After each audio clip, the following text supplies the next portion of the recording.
আল্লাহ পাক রব্বুল আলামিন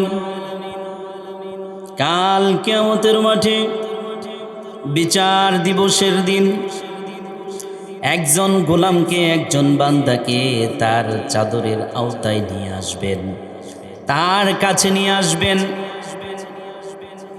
এনে তাকে একটা না, দুইটা না, 10টা না, 20টা না, 99টা কিতাব তার হাতে দিবেন। বলেন কয়টা? 99টা। 99টা কিতাব আল্লাহ তার হাতের মধ্যে দিয়ে বলবেন, ইকরা, পড়ো, কিতাবাকা, তোমার কিতাব, কাফা বিনাফসিকাল ইয়াওমা আলাইকা হাসিবা। আজকের এই দিবসে, আজকের এই বিশেষ দিনে তোমার কিতাবগুলো তুমি পড়ো। ওই গোলাম, ওই বান্দা কিতাবখানা খুলবে, কিতাবের মধ্যে তাকাবে, তাকিয়ে দেখবে এইখানে তার জীবনের সমস্ত গুনাহগুলো লিপিবদ্ধ রয়েছে। এমন কোনো একটা বিষয় নাই যেই বিষয়টা এইখানে কোট করা হয় নাই, লেখা হয় নাই। আল্লাহ পাক রব্বুল আলামিন বলবেন, ও গোলাম, এইখানে যা লিপিবদ্ধ করা আছে তার মধ্যে কোথাও কি তোমার উপর জুলুম করা হয়েছে? অর্থাৎ কোনো জায়গায় কি বেশি লেখা হয়েছে? বান্দাটি তখন উত্তর দিবে, ইয়া রাব্বাল আলামিন, আমি যা দেখতে পাচ্ছি তার কোথাও বেশি লেখা হয় নাই। এইবার আল্লাহ বলবেন, এর উপরে তোমার কোনো ওজর আছে কিনা, কোনো আপত্তি আছে কিনা? এইবার বান্দা বলবে, না, এর মধ্যে যা আছে তা নিয়ে আমার কোনো ওজর নাই, আমার কোনো আপত্তি নাই।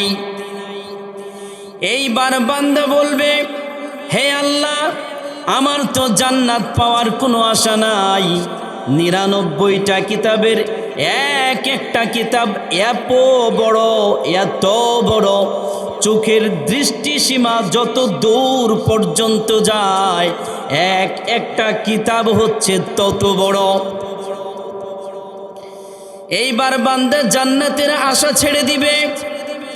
আল্লাহ পাক রব্বুল আলামিন বলবেন, ও গোলাম, তোমার জন্য আমার কাছে একটা বিতাকা রয়েছে, একটা চিরকুট আছে। আল্লাহ বলবেন, তোমার এই কিতাবগুলো যখন পাল্লায় ওঠানো হবে, অপর পাল্লায় এই বিতাকা, এই চিরকুটটাকে তুমি রাখবে। এইবার বান্দা আল্লাহকে বলবেন, ইয়া রাব্বাল আলামিন, এই কঠিন সময়ের মধ্যে এসে আপনি আমার সাথে মজা করতেছেন। আল্লাহ বলবেন, ও গোলাম, আমি তোমার সাথে মজা করি না। তোমার আমলনামাগুলো যখন পাল্লায় উঠানো হবে, অপর পাল্লায় তুমি এই চিরকুটটা রাখবা, এই বিতাকাটা রাখবা। রাখার সঙ্গে সঙ্গে ওই পাল্লাটা ভারী হয়ে যাবে, বলি সুবহানাল্লাহ। এখন বলেন, ওই চিরকুটটার মধ্যে কি লেখা আছে? ওই চিরকুটটার মধ্যে লেখা আছে, আমার সাথে পড়েন, আশহাদু আল্লা ইলাহা ইল্লাল্লাহু ওয়া আশহাদু আন্না মুহাম্মাদান আবদুহু ওয়া রাসূলুহু। বনী ইসরাঈল গোত্রের একজন লোক ছিলেন। লোকটি ছিলেন এত বেশি পাপী, এত বেশি জঘন্য পাপকারী, যেই ব্যক্তিটা নিজের সনদ নিজেই দেয়। সে বলে, আমার মতো এত পাপী, আমার মতো এত নিকৃষ্ট পাপী, আমার মতো এত জঘন্য পাপী আল্লাহর দুনিয়াতে, এই জগতের মধ্যে মনে হয় দ্বিতীয় আর একটা নাই। আমার মতো এত জঘন্য পাপী আল্লাহর দুনিয়াতে এই জগতের মধ্যে দ্বিতীয় আরেকটা নাই। এইবার তার মৃত্যুর সময় আসলো, অর্থাৎ সে হয়তোবা বৃদ্ধ হয়ে গেছে। তার যখন মরণের সময় চলে আসছে, সে মারা যাবে, এমত অবস্থায় সে তার স্ত্রী, সন্তান, পরিবার সবাইকে ডাকল। সবাই কাছে আসলো। আসার পরে বলতেছে, তোমাদেরকে আমি একটা ওসিয়ত করে যেতে চাই, তোমরা আমার ওসিয়তটা রাখবা। এইবার বলতেছে, আমি মনে হয় আর বেশি দিন বাঁচব না, মারা যাব। আমি যখন মারা যাব, তোমরা প্রথমে আমার লাশটাকে পুড়িয়ে দিবা। আমি যখন মারা যাব, প্রথমে আমার লাশটাকে পুড়িয়ে দিয়ে কিছু ছাই সাগরের পানিতে ভাসিয়ে দিবা, আর কিছু ছাই জমিনের মধ্যে উড়াইয়া দিবা। চিন্তা করছেন কি বলতেছে? কিছু ছাই আগুনে যেটা পোড়ানো হয়েছে, এই ছাইগুলো পানিতে মিশায়া দিবা, আর কিছু জমিনের মধ্যে। ছাই যদি উড়াইয়া দেন থাকবে, বাতাসে সব চলে যাবে না? সেটাই বলতেছে যে কিছু ছাই কি করবা, বাতাসের মধ্যে দিয়ে দিবা, জমিনের মধ্যে দিয়ে দিবা। এই বান্দা যখন তার পরিবারকে এই ওসিয়ত করলো, এই ব্যক্তিটির যখন মৃত্যু হয়ে গেল, তার পরিবার তার ওসিয়ত মতে কাজ করলো, তাকে প্রথম পুড়িয়ে ফেললো, তারপর তার ছাইগুলোকে পানিতে মিশিয়ে দিল, কিছুটা জমিনের মধ্যে উড়াইয়া দিল। আল্লাহ পাক রব্বুল আলামিন পানিকে হুকুম করলো, ও পানি, ছাইগুলোকে জমাট করে দাও, একত্রিত করে দাও। বাতাসকে হুকুম করলো, জমিনকে আদেশ দিল, ছাইগুলোকে একত্রিত করে দাও। ও মুসলমান বাবাজিরা, ওই সাগরের পানি কথা শুনে কার? আরেকটু জোরে বলেন, কার? ওই সাগরের পানি কথা শুনে কার? এই জমিন কথা শুনে কার? এই বাতাস কথা শুনে কার?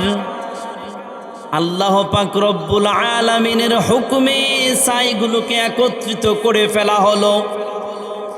ছাইগুলোকে আবার সুন্দরভাবে মানুষের অবয়ব দিয়ে তৈরি করা হলো। আল্লাহ পাক রব্বুল আলামিন তার মধ্যে জীবন দিয়ে দিলেন।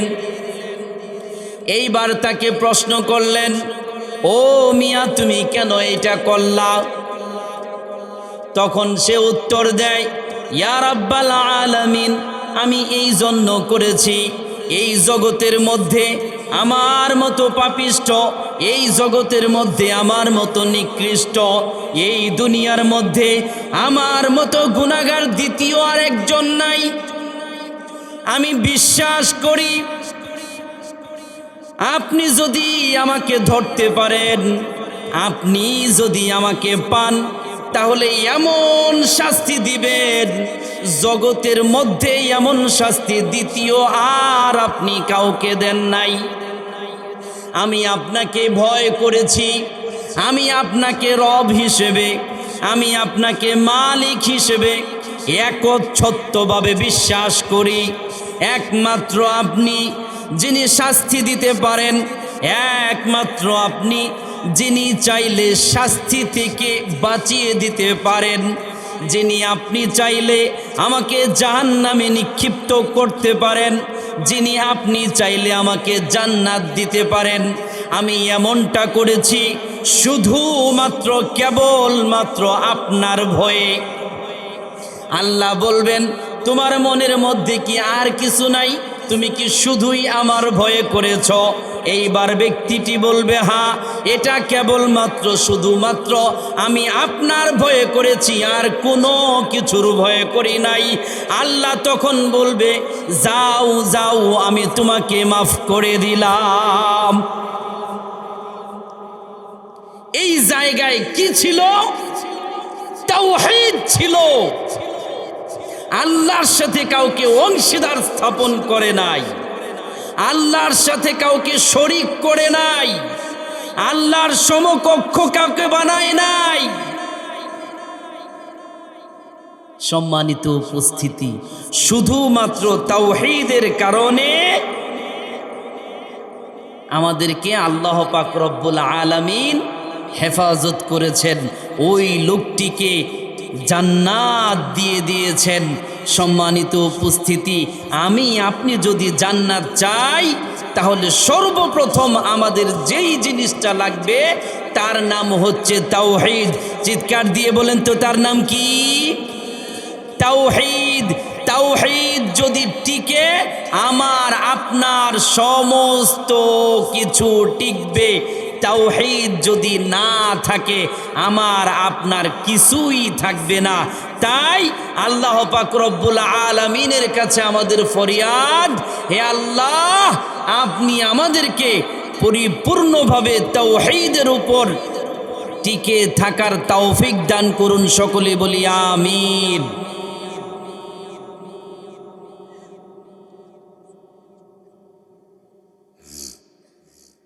সম্মানিত উপস্থিতি, সম্মানিত উপস্থিতি, আমাদের মধ্যে কিছু লোক এমন আছে না, যারা আল্লাহকে বাদ দিয়া অন্য কারো কাছে চায়। দেখেন, একটা জিনিস খেয়াল করেন, ইহুদি, নাসরা, খ্রিস্টান, বেদিন, এরাও কিন্তু বিশ্বাস করে যে সমস্ত কিছু যিনি দেন তিনি কে? আল্লাহ। আম্মান খালাকাস সামাওয়াতি ওয়াল আরদ, দুনিয়ার মানুষ, তোমাদেরকে আসমান এবং জমিন থেকে যিনি রিজিক দান করেন তিনি কে? আল্লাহ। একজন ইহুদিকে জিজ্ঞাসা করবেন, সেও বলবে আল্লাহ। একজন মুরতাদকে জিজ্ঞাসা করবেন, খ্রিস্টানকে জিজ্ঞাসা করবেন, সেও বলবে আল্লাহ।